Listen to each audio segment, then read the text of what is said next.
Hey everybody, what's up? So, I'm late on this. Yes, I know, I realize that. I apologize. Sorry, but Iron Fist Season 2.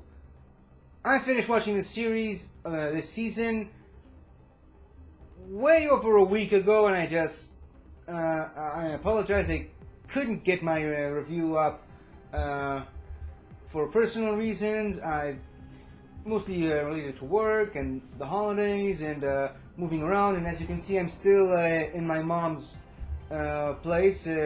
Don't you go around thinking I've moved here, because I didn't. I still have my old apartment in the city. I just, extended shore leave for the holidays.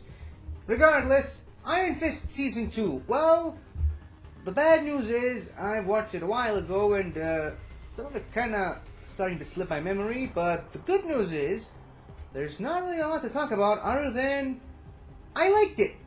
I liked it a lot. A lot better than the first season, because the first season was just a mess. And I'm honestly of the opinion that I'm one of the few people on the planet that didn't hate Season 1 of Iron Fist. I thought it was poorly done and badly structured, but overall, I don't think it is the train wreck that everyone said that it is. I mean, it is a train wreck of a season, but I think there are some redeeming qualities about it that kind of justify me watching it, at least for the first time.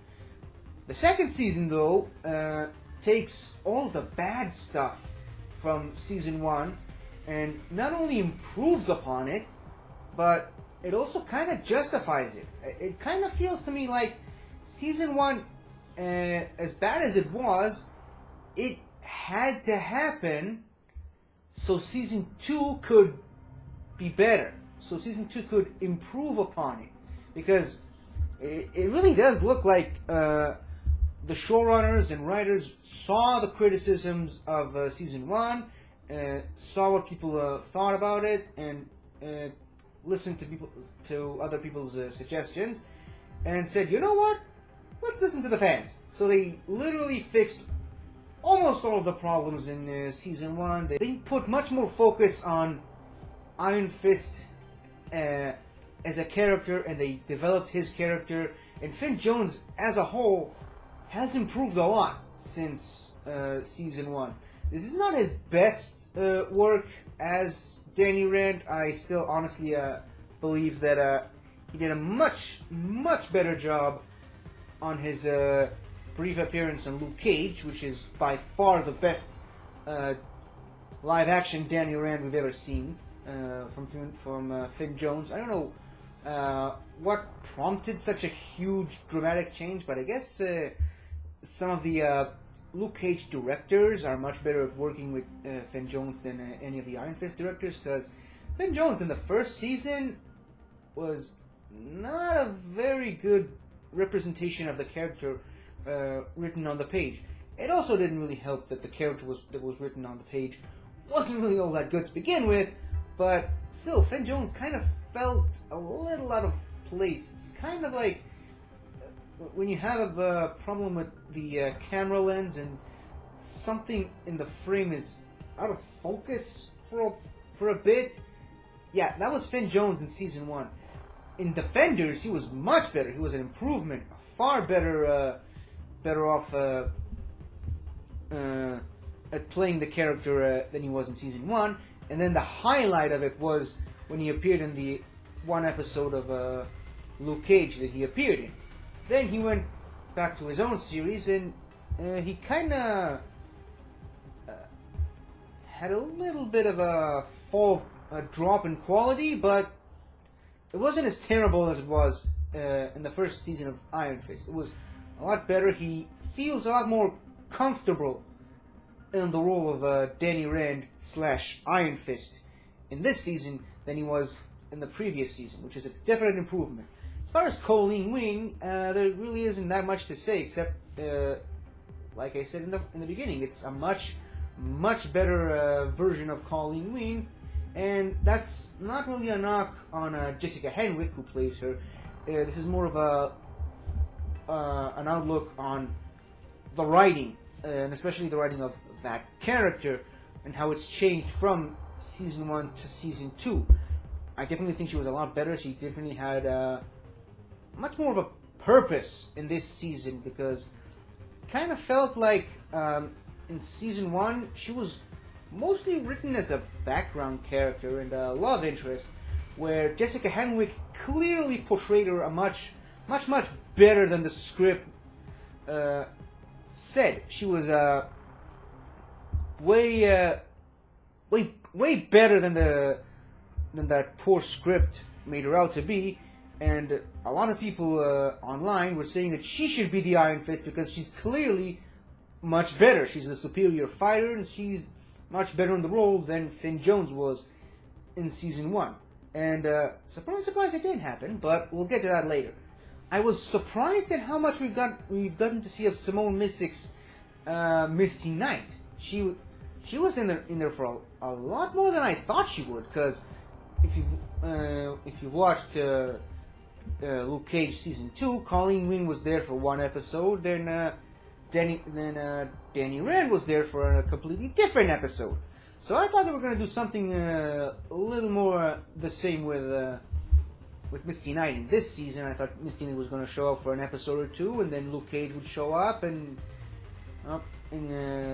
we've had a little double team up with Colleen Wing and Misty Knight, the Daughters of the Dragon, and a secondary team up of Iron Fist and Luke Cage, the Heroes for Hire.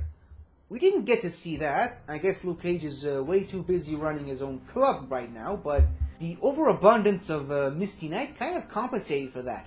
I'm really interested to see how this whole storyline is going to progress. As far as the Meachums, originally I said to myself, well, I really couldn't care less about these guys. They were some of my least favorite parts of season 1. They were just boring. They shouldn't have been there in the first place, in my opinion, but I guess they paid the actors to be there, so they kind of have to pay them to come back. I don't know how the deals for these Netflix seasons work, but I guess they were too knee deep in those characters to just write them out of the show, and for good reason, because they, much like everything else in season 2, they really improved upon them. They gave them more to do with the story. They gave each of them their own arc, even though I thought the Joy Meachum arc was kind of lame, and it didn't really make that much sense, but it got better over time, as did season 2. The Ward Meachum arc I thought was much better done than Joy. It definitely did kind of hooked me from episode 2 or 3. Again, I saw this thing a few weeks ago, so I don't really remember all that well, but by the end of it, Ward Meachum has clearly been elevated on the scale of my favorite characters on the show. Unfortunately, though, he was so low on that scale that bringing him so many levels up didn't really mean that much, but whatever. I'm excited to see him in season 3, that's what I'm trying to say, I guess. As far as Davos, man, let me just tell you, a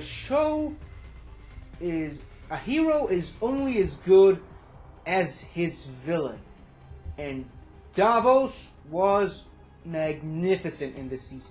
Not one of the best, not really my top 5 Marvel Netflix villains. I'd say that Kingpin and Kilgrave are still some of my top favorite villains from the Marvel Netflix universe, as well as Cottonmouth, Bushmaster. But yeah, I think I can see Davos being the 5th member on the scale of Marvel Netflix villain, because he was amazing in this season. He was just devastating, out of control. He had reason, he had purpose.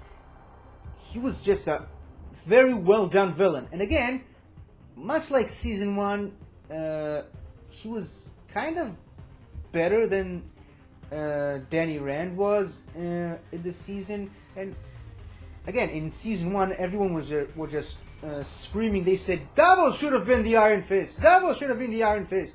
Well, I guess he was.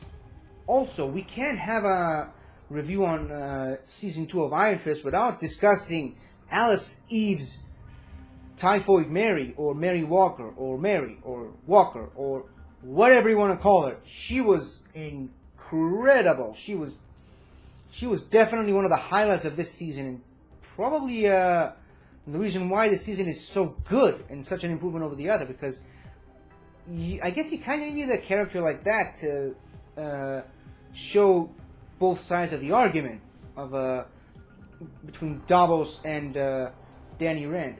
Because I think Danny Rand still did a bunch of really stupid stuff this season, particularly when it pertains to Davos himself. So, Typhoid Mary, or Mary Walker, you should probably just call her that, she kind of brought a much needed focus to that storyline of the show, the little back and forth between Danny and Davos this season. So, and she did it amazingly. The duality of that character and the multiplicity of that character, and how she was able to portray two completely different and unrelated characters in the same character was amazing. Alice Eve should be commended for her performance in this season. Overall, I really want to take up too much of your time. I think I've said more than enough.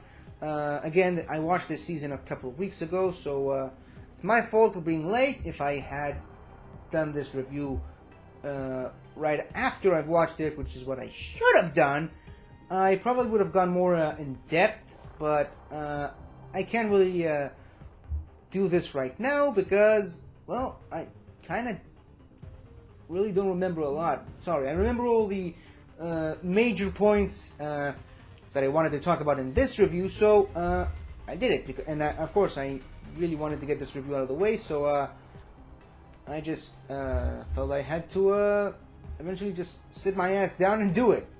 The season did a lot of things right for me this time around as opposed to the previous season. I really appreciated the bigger focus on the gang war of New York. I thought that was a fascinating sort of segment of the Marvel Netflix universe.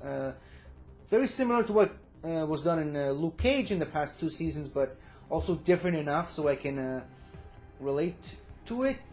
They introduced a very fascinating new character in BB, and unfortunately they killed him off. But unlike other deaths of characters that were introduced in just a few episodes, I think that was handled really well. They showed him to us. We got enough of him, just enough to understand where his character comes from, and to kind of fall in love with that character. And just like that, they took him away from us.